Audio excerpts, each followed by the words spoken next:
watching Race to Power in a brand new avatar on WION World is One. I'm Eric Njoka. And I'm Shivan Channa. For the next 1 hour, we go beyond the headlines, we go beyond the rhetoric to bring you the stories that are shaping governments, influencing policies and redefining power. Just ahead on the show, let's start off. The United States is not entirely isolated, but it faces diplomatic distance from key allies, with several NATO nations reportedly assuring Iran they will not join the military conflict, while Israel remains its primary active partner in the joint operations. Also coming up on Race to Power, amid escalating unrest in POJK, Islamabad has blocked critical news outlets, including Al Jazeera, to suppress coverage of the region's spiraling instability. Is Islamabad attempting to isolate the region from global scrutiny to hide the scale of local protests? We delve into that. Prashant Kishore has won the Bankipur Assembly by-election in Bihar, marking his official transition from a background kingmaker to a prominent elected leader, contesting on behalf of his own Jan Suraj Party, or JSP. Kishore secured a historic victory, causing BJP to lose its political fortress of Bankipur after 30 years. Welcome to the show. Let's begin with our first story.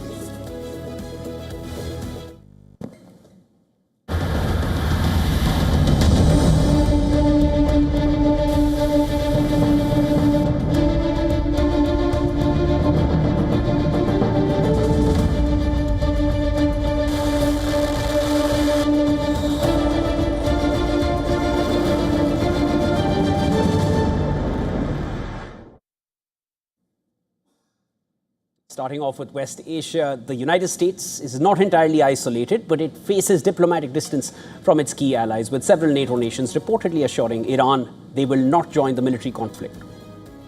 While Israel remains its primary active partner in the joint operations, Persian Gulf states face security pressures and regional fallout from the ongoing conflicts, prompting some local mediation efforts through countries like Oman, Qatar, and Pakistan, rather than direct military alignment. Well, Iranian Foreign Ministry spokesperson Ismail Baghai says that with regards to the talks with the US, there are no plans to receive a delegation or send an Iranian one. Listen to this. We are not currently negotiating with the United States. Our negotiations are with Oman to secure passage through the Strait of Hormuz. Earlier, Trump had said an agreement with Iran was imminent, with negotiations set to begin on Monday, the 3rd of August. It was going to be a massive attack. It was going to be attacked, but would have been by far the biggest attack since World War II. But they've asked us not to do it. They said, please don't do it. And their neighbors said that too. And so we're just going to see whether or not we can make a deal for the denuclearization. Now, this is where it gets interesting, Eric. Saudi Arabia's Crown Prince spoke to Donald Trump about the deepening crisis between Washington and Tehran, urging a renewed push for dialogue over further military escalation. This was hours before the United States president halted his latest attacks on Iran. MBS also highlighted the need to preserve the Gulf security and stability and prevent a wider conflict whose repercussions would affect regional and international security and stability. Now, reports also indicate growing friction and low morale among US troops and administration officials. Active duty soldiers and reservists deployed in the Middle East, the West Asian region, have reported severe stress and vulnerability due to the ongoing missile and drone exchanges. Many service members have openly questioned the goals and the longevity of the extended campaign. While the America First approach is also facing a severe political and strategic collision. The Trump administration's campaign against Iran contradicts core non-interventionist America First promises, drawing the U.S. back into active foreign military adventurism. High-cost U.S. defense munitions are being depleted faster than they can be resupplied to counter low-cost Iranian drones and missiles, straining national resources. Overall, polling indicates that roughly 58% of Americans disapprove of the military strikes against Iran, reflecting deep domestic skepticism. And still at home, domestic political opponents are leveraging the war's growing unpopularity and economic ripple effects ahead of the 2026 midterm elections.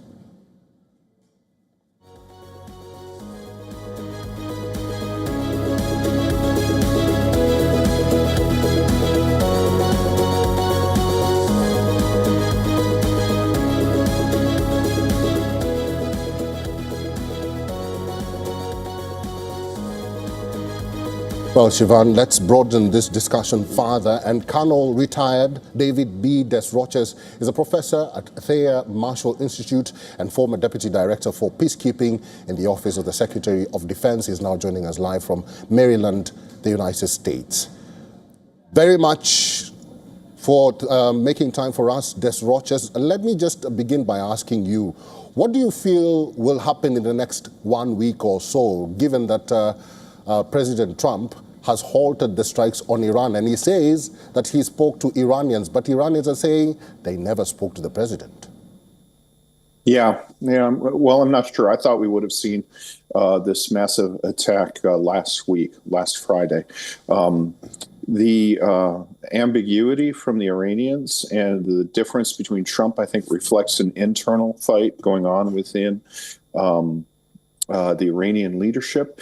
You have the Iranian government, but which says it's doing something, and then you have hardliners within the Revolutionary Guard who overrule it. And in some instances, as we saw with the MOU in the early days, launched attacks against ships without neutral civilian shipping, without informing the government. Mm-hmm. So I think, given that dynamic, it would be political and maybe even personal suicide for an Iranian government official to say, yeah, we're engaged in negotiations with the United States. But there's clearly messages being passed. I'm not sure whether it's in person or whether it's through intermediaries. Oman is a very close partner, security partner of the United States. And I think that their discussions with Iran are probably relayed to the United States very quickly. I think that President Trump is wrestling with a couple of issues. The first is he has a natural preference for not using military force. I think he is frustrated that it is taking him so long to achieve his strategic goals. Secondly, are the Arab partners who are ostensibly one of the reasons why this campaign is being fought. They're afraid of two really bad outcomes. One is that the United States just irritates Iran and then leaves, leaving them with a danger, basically poke the bear, and then they have to deal with the angry bear. The second is that we destroy Iran and leave a failed state, basically Libya, with refugee crises, with separatism, with terrorism, and all that. So I think a time for reassessment is not necessarily a bad thing, but clearly he has outrun his initial courses of action and probably wants additional courses of action. Diplomacy and economic sanctions is probably the one he'll lean towards most heavily. Colonel David, you mentioned something. Let me just quickly get a little more understanding from you on that. Do you feel this war is being fought for the Arab partners? Because they had clearly warned US before it even started, do not engage with Iran because their missiles are aimed directly at us, and that included Saudi Arabia. And we've seen how all the Gulf states have taken immense amount of damage through the course of these last 5+ months so far. Yeah, I'm not sure if that's actually factual. I mean, the Gulf Arab states, the GCC states, denied the U.S. access, basing, and overflight for these operations. They thought that if they didn't allow the United States and Israel to conduct operations in the airspace, they would essentially be neutral and they wouldn't be attacked. And what they saw was that not just U.S. Bilateral facilities, which were not involved in the initial strikes, but also their civilian infrastructure was in fact attacked by Iran. So that their position now may be, as I said, the two fears, which is, if you're going to do something, you have to do it right. And it looks as though, with this on-again, off-again war, I think there is concerns among the GCC states that the United States is not really serious about pursuing it to a conclusion that would actually enhance Gulf security. That's a secondary consideration. I mean, obviously, President Trump will throw it in there, but his main concern is just the nuclear program, as he said, and then Iran's willingness to conduct attack on neutral civilian shipping in international waters, which for a trading nation like the United States, that cannot be allowed to become a precedent. That would destroy global prosperity on which the United States and India are dependent. Well, the Strait of Hormuz, it still remains where it was, regardless of whatever comes out from the American president's posts on Truth Social. Yeah. That's far from reality as far as Iran is concerned. They're maintaining it will never go back to pre-war levels. We'll need to wait and watch because now we have a bigger sticking point than the earlier one that was the nuclear program, which still exists. Colonel, always a pleasure speaking with you. There will be more to discuss, I'm sure, because at this point we don't really find an ending to this. Look forward to speaking with you again. Oh, thank you. It's an honor to be your first guest. All right, let's move on now. The United States and Japan have joined forces to support the yen in a rare move that signals growing concern over currency volatility. Well, the yen had fallen to its weakest level in 4 decades, but a coordinated intervention by Tokyo and Washington has given the currency a sharp boost. The move comes as Japan deals with high import costs, a wide interest rate gap with the United States, and pressure from a weaker currency. The yen is getting a boost after Japan and the United States carried out their first joint currency intervention in almost 3 decades. The move came after the yen slipped to its lowest level since 1986, trading near 164 against the US dollar last month. Now, following the intervention, the yen strengthened sharply, rising above 155 against the dollar before easing slightly. And Japan's finance minister, Satsuki Katayama, said that the action was aimed at countering excessive volatility and disorderly moves in the currency market.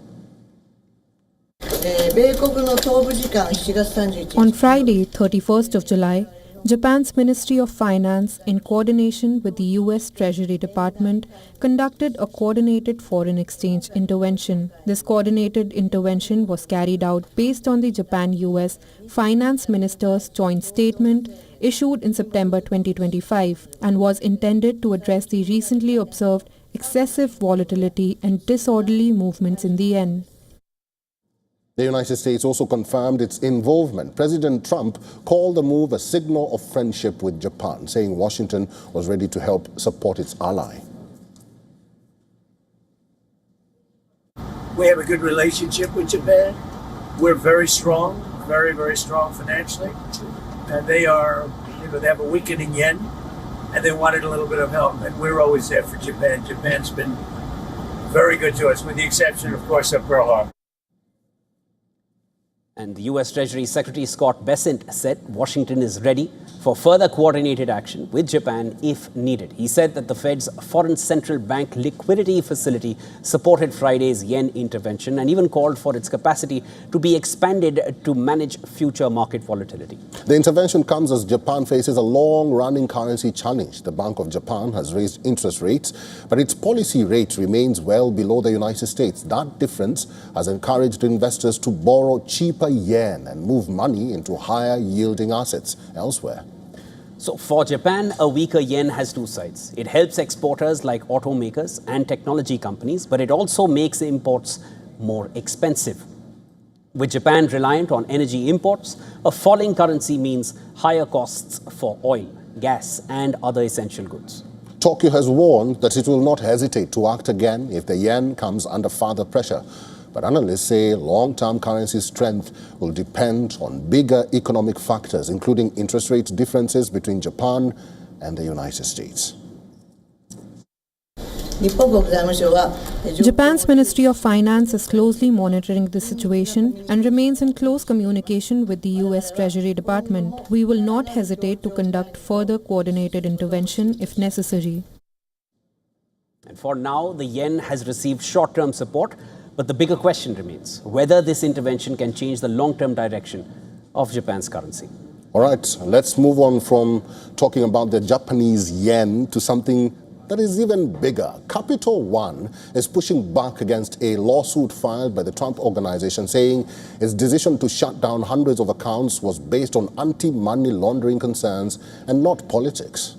Let's take you back to January 2021. The U.S. Capitol riot triggered heightened scrutiny across the financial system over client risk and compliance.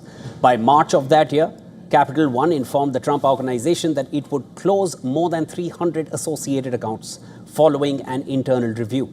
Over the following months, and the bank proceeded with the account shutdowns. And then coming to 2025, the Trump Organization, along with Eric Trump, filed a lawsuit, alleging the decision was politically motivated and amounted to debanking Now, in current times, in 2026, Capital One is defending its actions in court, saying that the account closures were based on compliance reviews following months of internal review by compliance experts. In a new court filing, Capital One argues that its actions were driven by standard anti-money laundering, or AML, procedures.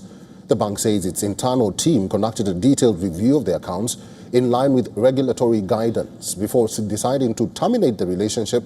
While Capital One has not accused the Trump organization of illegal activity, it says the decision was based on risk assessments tied to financial compliance.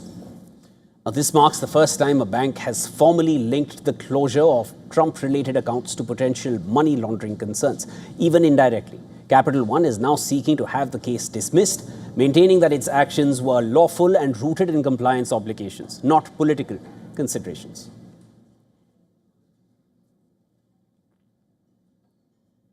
All right, and to talk more about that, our colleague Susan Teherani has more details from New York. A legal battle over politics is now raising new questions about banking compliance. Capital One says it didn't shut down more than 300 Trump Organization accounts in 2021 because of politics, but because of concerns identified by its anti-money laundering team after months of internal review. The filing is significant because it's the very first time a major bank has publicly linked anti-money laundering concerns to the Trump family business, although the bank does stop short of accusing the company of any wrongdoing. The Trump Organization argues the accounts were closed as part of politically motivated debanking following the January 6th Capitol attack. Well, Capital One says that that decision was not based on politics.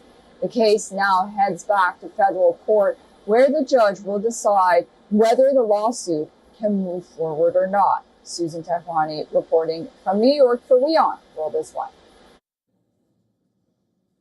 And moving further, nights after nights of explosions once again put Crimea at the center of the Russia-Ukraine war. Russian authorities say Ukrainian drone attacks killed civilians in annexed Crimea and southern Russia. While another strike set fire to a major wild berries warehouse deep inside Russian territory. But these attacks are about much more than a single night of violence. They are part of Ukraine's intensifying effort to send a message, isolating Crimea, the Black Sea Peninsula that Vladimir Putin seized in 2014 and later used as a launchpad for the full-scale invasion of Ukraine. In annexed Crimea, Russian-installed governor Sergei Aksyonov said that 4 people were killed and 2 others wounded in an overnight Ukrainian strike. Farther north in Russia's Krasnodar region, authorities said falling drone debris killed 4 people, including a child, in the coastal village of Aki Osipovka. Another 10 people were injured. And the strikes did not stop there. In the Vladimir region, east of Moscow, online retail giant Wildberries evacuated staff after Ukrainian drones targeted one of its logistics warehouses. Now, what makes the Wildberries attack a major one? As Ukraine has been hitting the company's logistics hubs almost on a daily basis since mid-July, Kiev accuses Wildberries of supplying the Russian military with drone parts and other equipment, a charge the company denies. And meanwhile, Ukrainian commanders say that the campaign is much broader. Kyiv, meanwhile, is targeting vessels linked to Russia's shadow fleet in the Sea of Azov and the Black Sea, as well as energy facilities supplying the Russian military. Ukraine's unmanned systems commander Robert Magyar Brovky claims 196 Russian ships and more than 100 energy facilities have been reportedly hit in the past month. The effect is increasingly visible in Crimea itself. Russian authorities have declared emergency measures in parts of the peninsula after repeated disruptions to electricity, water supplies, internet, and mobile networks as well. Fuel shortages have become so severe that fuel coupons issued in May reportedly ran out within 24 hours.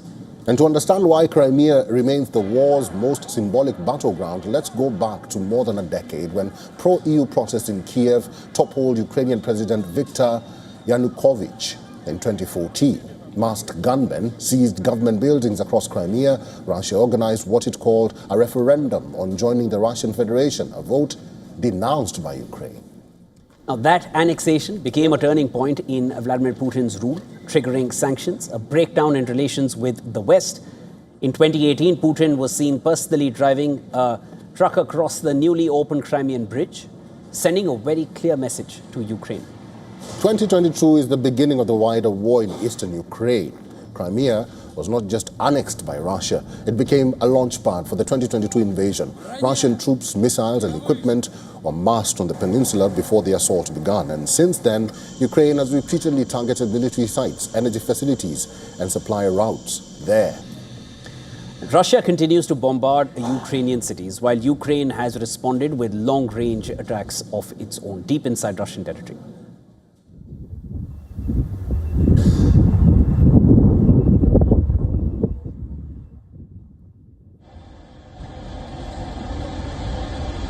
More than 1 million people have been killed or wounded since the full-scale invasion began in 2022, and despite intermittent US-mediated talks, Russia and Ukraine remain deeply divided over territory and security guarantees. The latest drone strikes show that Crimea is no longer just a disputed peninsula.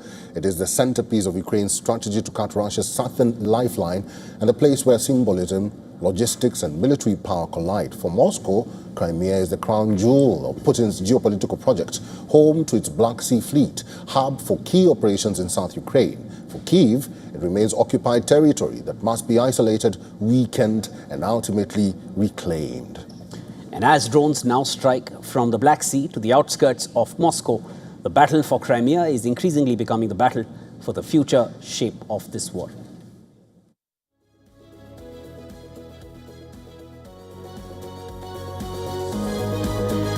And away from what is happening in Ukraine, let's now talk about what is happening in Israel. And when Donald Trump announced Gaza's ceasefire over 9 months ago, he called it a historic day for Arab and the Muslim world. Contrary to the expectations, peace remains elusive in the war-torn strip. And as Israeli strikes still continue, and we're still reporting on them all these months later, according to the Ministry of Health in Gaza, over 1,000 people have been killed during the ceasefire. With Hamas agreeing to disarm, the ray of hope returned. But 2 days after Donald Trump announced Hamas disarmament, Israeli forces carried out strikes in Gaza, killing at least 17 people.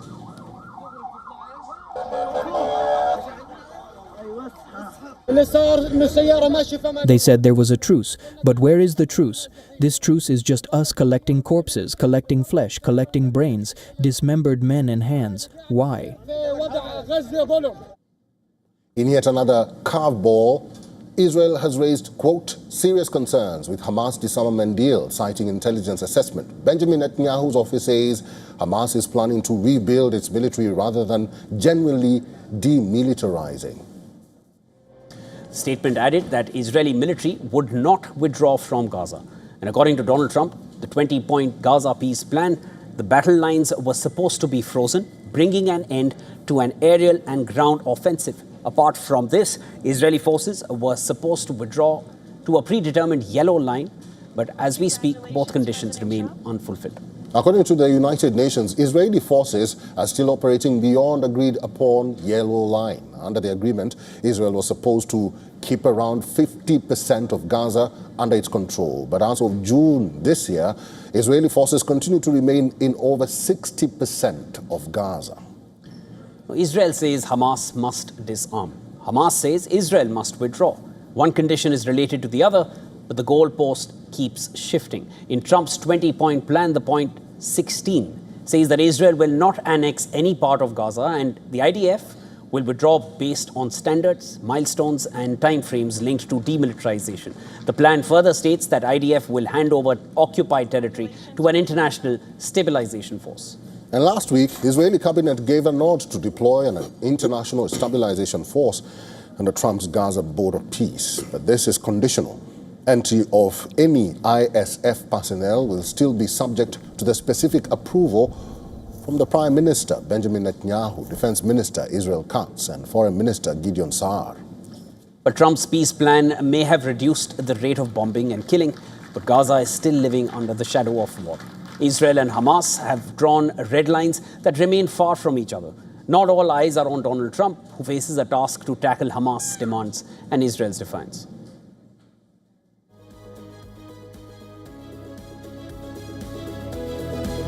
You are watching Race to Power. We'll take a short break, but just ahead. In Myanmar, detained leader Aung San Suu Kyi's photos are made public for the first time in years. In southern India, the dispute between Tamil Nadu and Karnataka for the Kaveri River water access has now reached the doors of India's apex court. All this and more coming up after a short break. Stay with us. This is Race to Power.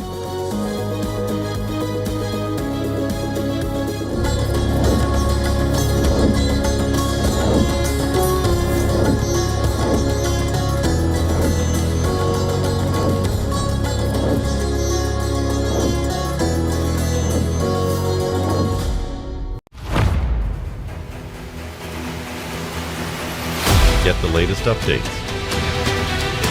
Breaking news. Credible, clear, continuous. Experts across aisles. Diverse voices, one platform. WION World is one. In this rapidly changing world, is your health keeping pace? Best practices and breakthroughs busting the hype with real insights. The timeless power of yoga and ancient healing. Good food, good mood. Small steps, big impact. Your health matters.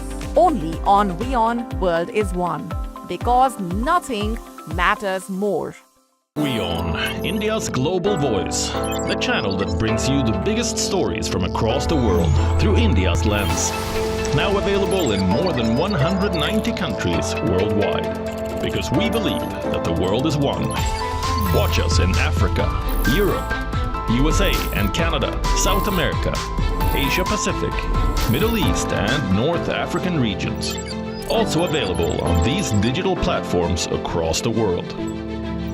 WION, World is One. From the bustling trading floors of Wall Street to the vibrant exchanges of Asian stock markets, WION breaks it down for you to make sense of what's happening. As we reveal the key factors behind events, strategic battles, and the game-changing business decisions that shape the world. We bring you all of this and more on World Business Watch. The Israeli drone is above our heads all the time in Lebanon. More than 200,000 civilian homes have been destroyed. This looks like it used to be a toy for a little girl. Can't but wonder while I'm walking between all of this rubble, how many lives were destroyed, how many kids were traumatized, how many women lost their families. If this isn't a war crime, then what is? From the southern suburb of Beirut, I'm Radi Francis for WION, World is One. In-depth coverage of global issues broken down into facts, figures, and simple words. Backed with analysis from field experts who truly matter, because we believe in decoding the real picture for you. So you get a much wider and deeper understanding of stories from around the world, a 360-degree analysis. An award-winning documentary series, week after week creating the maximum impact. Watch WION Wide Angle at these times on WION, World is One.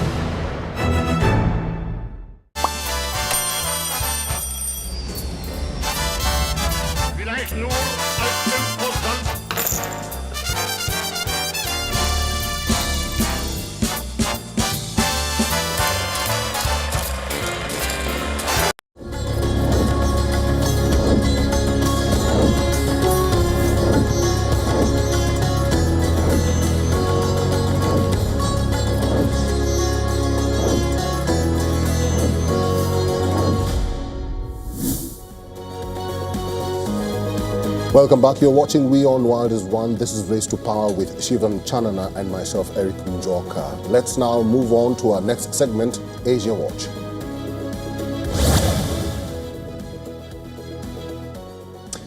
And let's start with Pakistan. Pakistan faces instability on multiple fronts while unrest in POJK is still making headlines. The administration in Islamabad is trying to muzzle the media.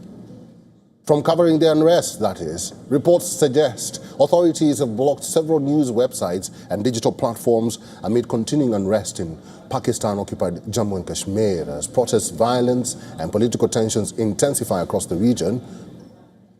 Well, according to reports, international broadcaster Al Jazeera English has also become inaccessible to users in parts of Pakistan. The restrictions are said to target platforms carrying reports on protests, security operations and public discontent in POJK. Pakistan has, however, not officially confirmed the reported blocks. The reported restrictions come amid growing concerns over freedom of expression and online censorship in the country. Earlier, Al Jazeera reported that an Islamabad judicial magistrate's court had sought to block several YouTube channels after Pakistan's National Cybercrime Investigation Agency accused them of publishing content deemed provocative and critical of state institutions. According to the court order, the channels facing possible bans include those linked to the country's main opposition party. And jailed former Prime Minister of Pakistan, Imran Khan, and several journalists known for their criticism of the government. Al Jazeera also reported that YouTube had notified 27 content creators that their channels could be removed if they fail to comply with court directives. Digital rights groups warn that such actions could shrink the space for free expression, particularly as social media remains one of the few platforms for public dissent. On ground in POK, the Joint Awami Action Committee has released videos it claims show security personnel assaulting an unarmed civilian on a street in Muzaffarabad. It has also appealed to the United Nations and other international organizations to independently investigate these incidents. And according to the figures released by the Human Rights Council of Pakistan-occupied Jammu and Kashmir, at least 80 people have been killed during the ongoing unrest. The reported toll includes 76 civilians and 4 police personnel, with fatalities recorded across Rawalakot, Mirpur and Muzaffarabad. The developments come after the second phase of elections in Pakistan-occupied Jammu and Kashmir was marred by disruptions. Voting was scheduled across 21 constituencies, but in several areas, polling was disrupted due to road blockades and continuing protests, raising fresh concerns over the credibility of the electoral process. But Islamabad has chosen to counter this multi-front instability by restricting media coverage. Authorities have not formally announced a ban, but late Sunday night, Pakistan's Information and Broadcasting Ministry called Al Jazeera's reporting, quote-unquote, selective. Pakistan's administration has accused the organization of misrepresenting the elections in POJK. But POJK is not the only region facing unrest and instability. Khyber Pakhtunkhwa province has witnessed another attack, a suicide bombing that has killed at least 15 people in northern Pakistan's Khyber Pakhtunkhwa. The attack took place near a police station in the Swat district during a peaceful protest. More than 20 others sustained injuries. The blast happened near the border with Afghanistan. The region has reportedly seen a rise in militant attacks in recent years. In the past, alleged that the violent militant activities in border provinces are emanating from Afghanistan. However, the Taliban government in Kabul denies Afghan involvement in any militant attacks in Pakistan.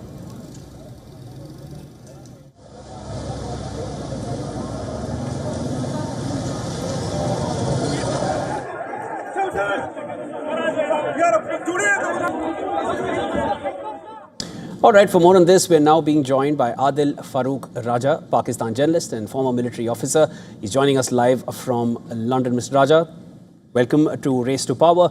Let's start right off. Do you find an irony here that there's been repeated calls for internationalizing the Kashmir issue, but now when it comes to the unrest in POJK, there is an attempt to isolate the protests from the global opinion?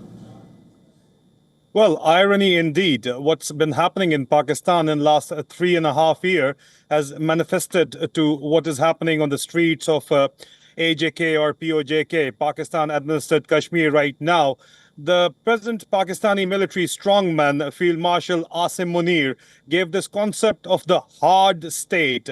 And to implement that concept, he brought in certain changes in the laws through presidential ordinances and through the alleged puppet parliament.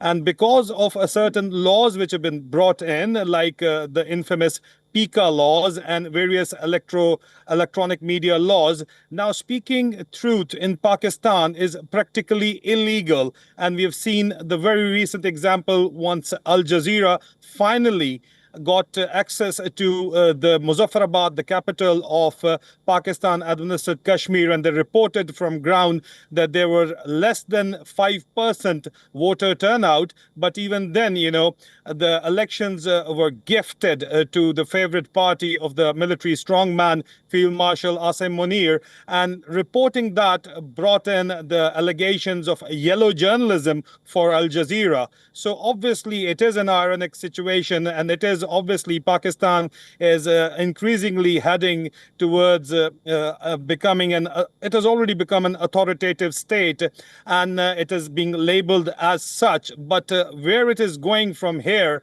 is definitely uncharted waters, and the Pakistani establishment led by the military is experimenting one system after another, but it is still failing to provide the people what they want, a functioning social contract, that is.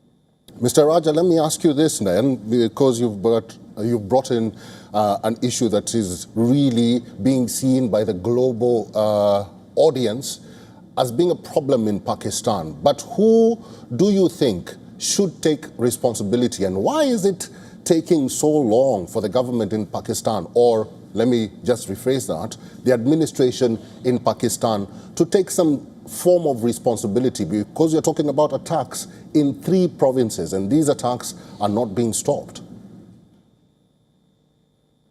Yeah, in the latest case of the Pakistan-administered Kashmir, in the starting 7th June up till now, there have been reports of around allegedly 120 innocent protesters being killed. But it is a formula as per the policy of the hard state, in which the province of Balochistan have been targeted, Khyber Pakhtunkhwa have been targeted.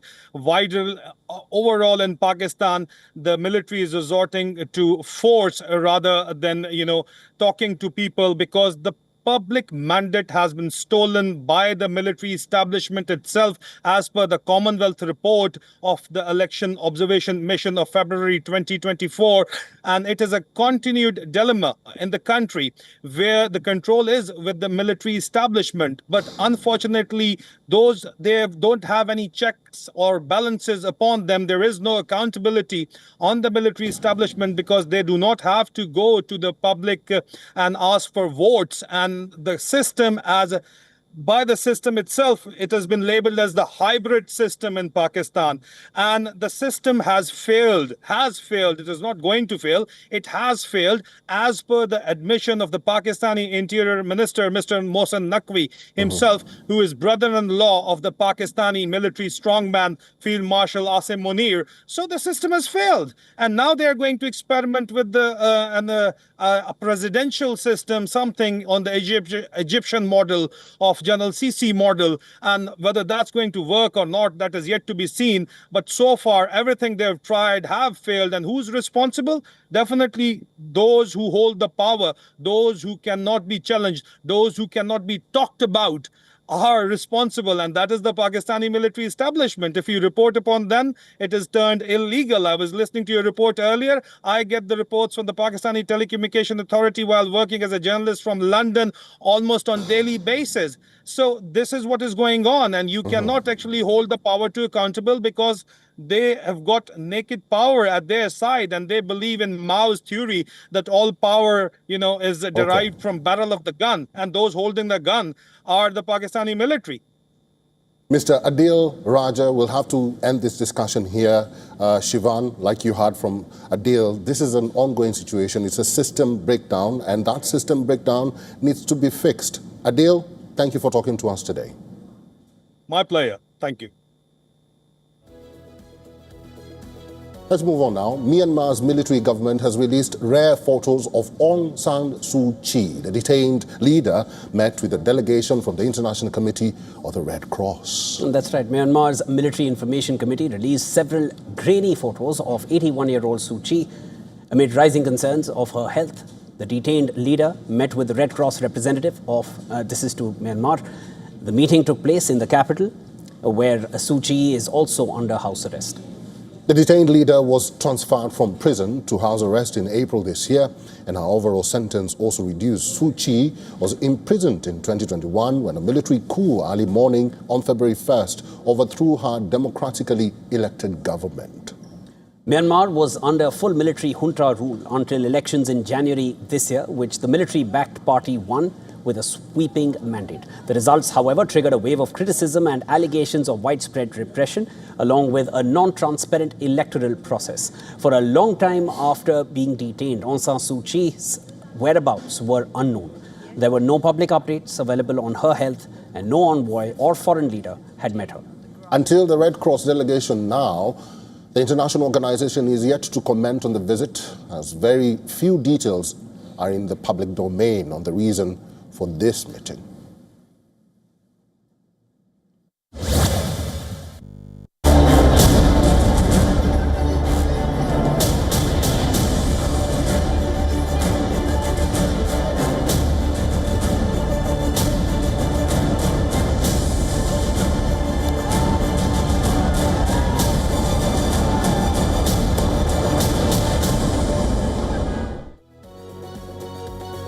Political strategist turned politician Prashant Kishore has scripted history in the Bihar by-elections. He has managed to breach ruling Bharatiya Janata Party's bastion. The BJP has lost its political fortress of Bankipur after 30 years, making it one of the biggest upsets for the party in power.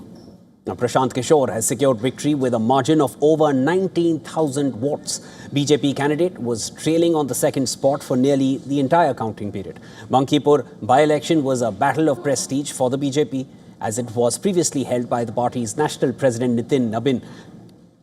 The defeat is more significant in light of recent political developments. Bihar emerged as one of the epicenter of Gen Z-led protests against the NEET paper leak. The issue seems to have played a pivotal role in Prashant Kishore's victory in Bankipur. Now, the turnaround comes less than a year after BJP secured a landslide win in the state assembly elections, when NDA alliance secured 202 of the 243 seats, and Prashant Kishore's Jan Swaraj party faced a humiliating defeat with 0 seats. Bihar State BJP President Sanjay Saraogi congratulated Prashant Kishore for his victory even before official results were announced. Let's take a look at Prashant Kishore's transition from political strategist to politician. Kishore once worked as a political strategist for Prime Minister Narendra Modi, who was then Gujarat's chief minister. He played a major role in BJP's successful campaign in 2014 general election. Then he advised Congress JDU RJD alliance in 2015 Bihar polls, which resulted in BJP's defeat. Then he moved to Punjab, where he helped Amrinder Singh win assembly polls in 2017. Prashant returned to his home state in 2018 when he joined Nitish Kumar's JDU as national vice president. He was expelled from JDU in 2020. Then he once again returned to the role of political strategist. Kishore engineered MK Stalin's campaign in 2021 in Tamil Nadu, which resulted in his victory. During the same year, Prashant Kishore helped Mamata Banerjee win in West Bengal assembly polls in 2022. Prashant Kishore launched the Jan Swaraj movement. He undertook a grassroots public outreach campaign for 2 years. Jan Swaraj contested the Bihar assembly elections just last year, but Prashant Kishore opted out of it. And apart from Bankipur, BJP has also faced defeat in Madhya Pradesh's Datia seat, where Congress candidates secured victory with the margin of 6,000 votes. The seat was previously considered a stronghold of BJP heavyweight Narottam Mishra, who was defeated in 2023 after 3 consecutive terms. By-elections come in the immediate aftermath of Gen Z protests against NEET paper leak. Next major electoral battle will play out in Uttar Pradesh, a state with highest number of Lok Sabha seats. By-polls have given a major jolt to BJP's electoral juggernaut, with Gen Z emerging as a decisive factor in elections. Political parties now face the task to address young voters' demands.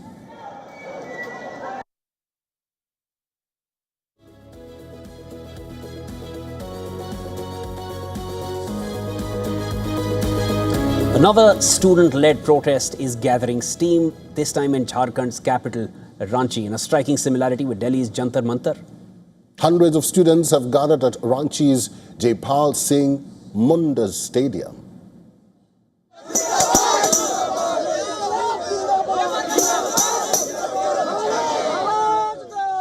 The students are protesting against alleged wrongdoings in Jharkhand Public Service Commission and Jharkhand Staff Selection Commission examinations. They are demanding accountability from the Hemant Soren government. The protest, which originally began as a small gathering, soon spiraled into a large-scale student movement. It has been 6 days that these job aspirants continue with their indefinite sit-in protest, demanding a CBI probe. While the immediate trigger was the controversy surrounding the 14th JPSC Combined Civil Services Examination, students say that the protest reflects years of alleged delays, lack of transparency and irregularities across the state's recruitment system.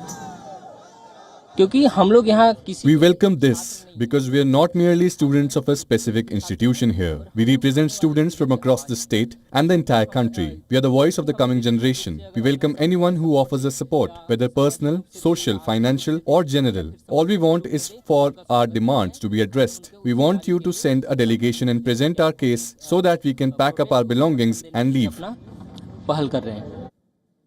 Reports indicate the state CID, which is currently probing the irregularities, carried out simultaneous raids across several districts. According to reports, multiple teams conducted searches in more than 10 locations in Ranchi and at least 6 other cities. So far, 11 people connected to the examination process have been arrested. Former Jharkhand Chief Secretary and former JPSC Chairman L. Ki Angte has already been questioned several times.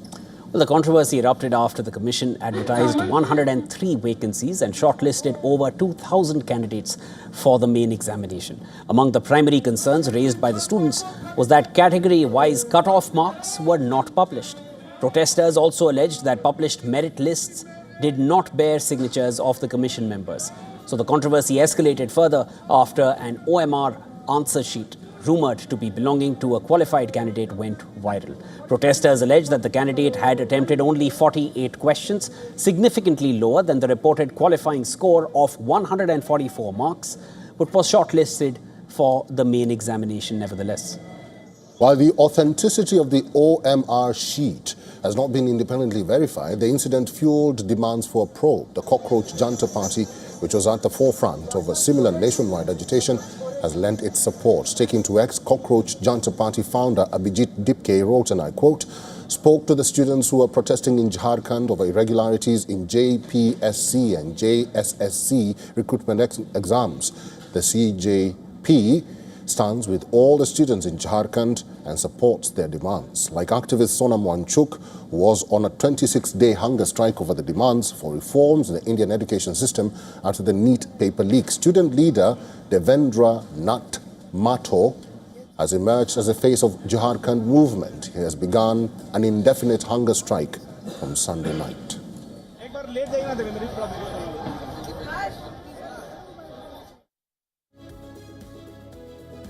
Let's move on to southern India now. The row over the Kaveri water dispute continues to rock politics in southern India. In the latest, the Tamil Nadu government has moved the Supreme Court, accusing Karnataka of not releasing the quantum of water allocated to the state by the Kaveri Water Regulation Committee in recent order. But the move, it comes even as the DMK staged a massive protest in Tamil Nadu, accusing the ruling TVK government of neglecting farmers' concerns and even failing to protect the state's interests in the long-running dispute. The demonstration comes amid renewed political sparring over crop loan waivers and the contentious Mekedatu Reservoir project. Leader of the opposition, Udayanindi Stalin, led the DMK's protest in Tanjavur alongside senior DMK leaders. The DMK is demanding firm actions to secure Tamil Nadu's rights over Kaveri water, complete waiver of agricultural crop loans, and the announcement of a special relief package for Delta farmers. DMK says that the protest is aimed at pressing the Vijay-led Tamil Nadu government to act more decisively on issues affecting the farming community, particularly water security and agricultural relief. The party has warned that a larger statewide agitation could follow if the government continues to ignore farmers' concerns. DMK President M.K. Stalin alleged the TVK government failed to honour its election promise of waiving crop loans in full for farmers owning less than 5 acres and by 50% for those with larger land holdings. MK Stalin noted that the government initially announced a waiver of up to 50,000 rupees before increasing it to 75,000 rupees following protests by farmers. Stalin also accused the government of not doing enough to safeguard Tamil Nadu's interests in the Kaveri dispute.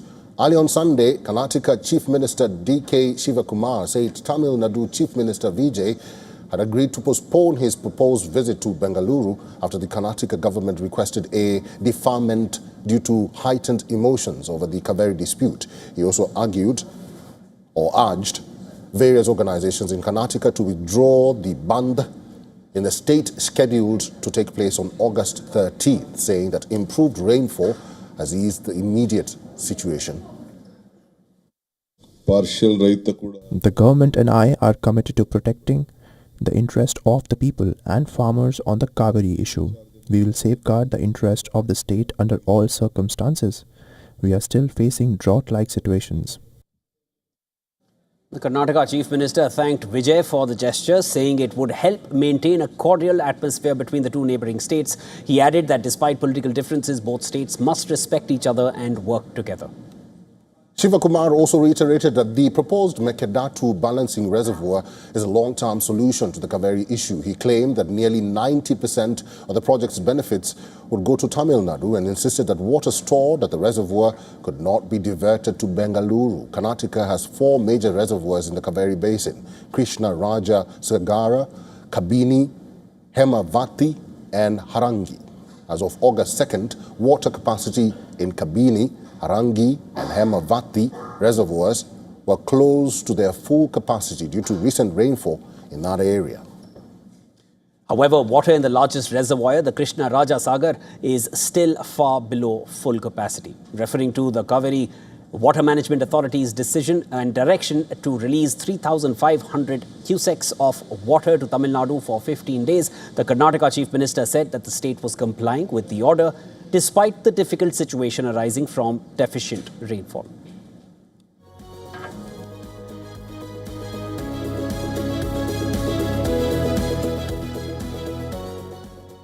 And trouble mounts for Arunachal Pradesh Chief Minister Pema Khandu. In the latest, the Supreme Court has summoned Arunachal Pradesh Chief Secretary, I repeat, Arunachal Pradesh Chief Secretary and Principal Secretary to appear before it on the 24th of August. This comes after the CBI has alleged that the state government has not been cooperating with its court-ordered preliminary probe into public works contracts allegedly awarded to firms linked to the family members of Chief Minister Pema Khandu. The top court has directed both the senior officials to explain the alleged non-cooperation in the probe. The development comes nearly 4 months after the Supreme Court directed the CBI to register a preliminary inquiry into allegations that public works contracts were preferentially awarded to firms allegedly owned by or associated with Khandu's relatives. The CBI has informed the court that it required more time to complete the investigation as it hasn't received necessary cooperation from the authorities. The orders come after NGOs Save Mon Region Federation and voluntary Arunachal Sena sought a CBI or Special Investigation Team probe into the alleged irregularities. The petitioners have alleged that the government contracts and work orders worth around 1.270 crore rupees were awarded over the past decade to 4 firms allegedly linked to Khandu's family members.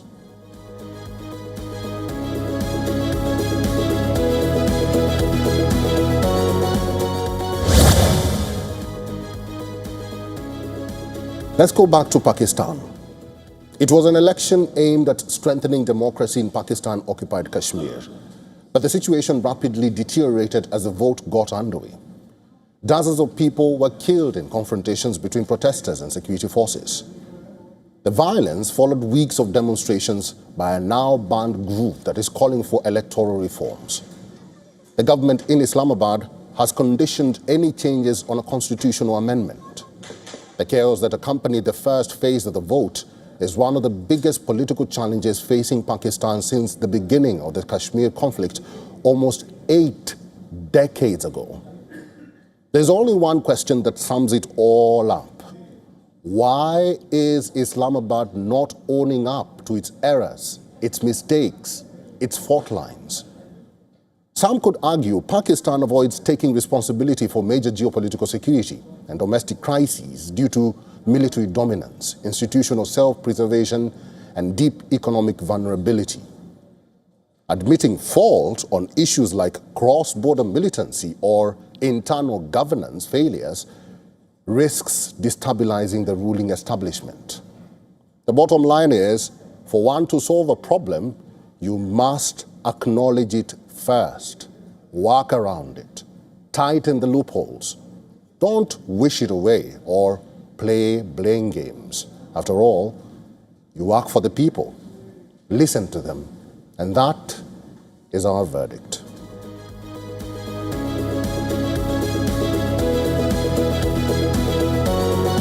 All right, there you have it. That is our opinion for today, but don't take it seriously, don't take it hard. Well, that's a wrap on Race to Power from Eric, and I'm Shivan. Lots more to discuss. We will be back tomorrow again at this same time. Stay with us.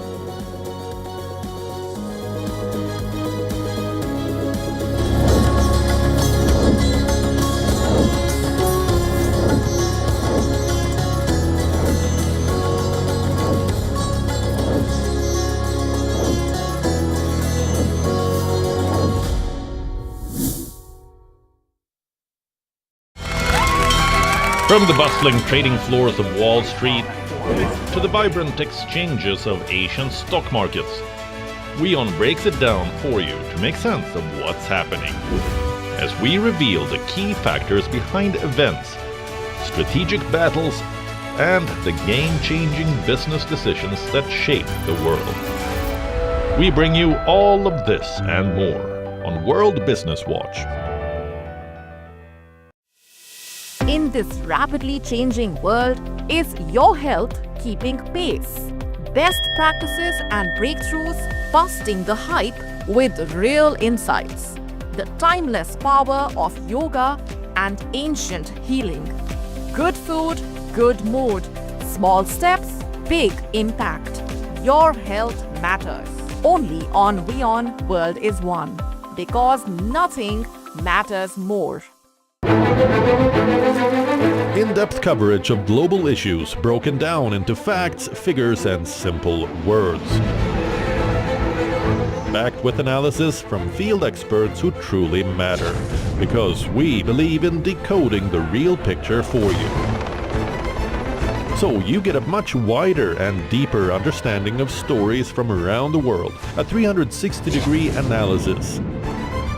An award-winning documentary series, week after week creating the maximum impact. Watch WION Wide Angle at these times on WION. World is One.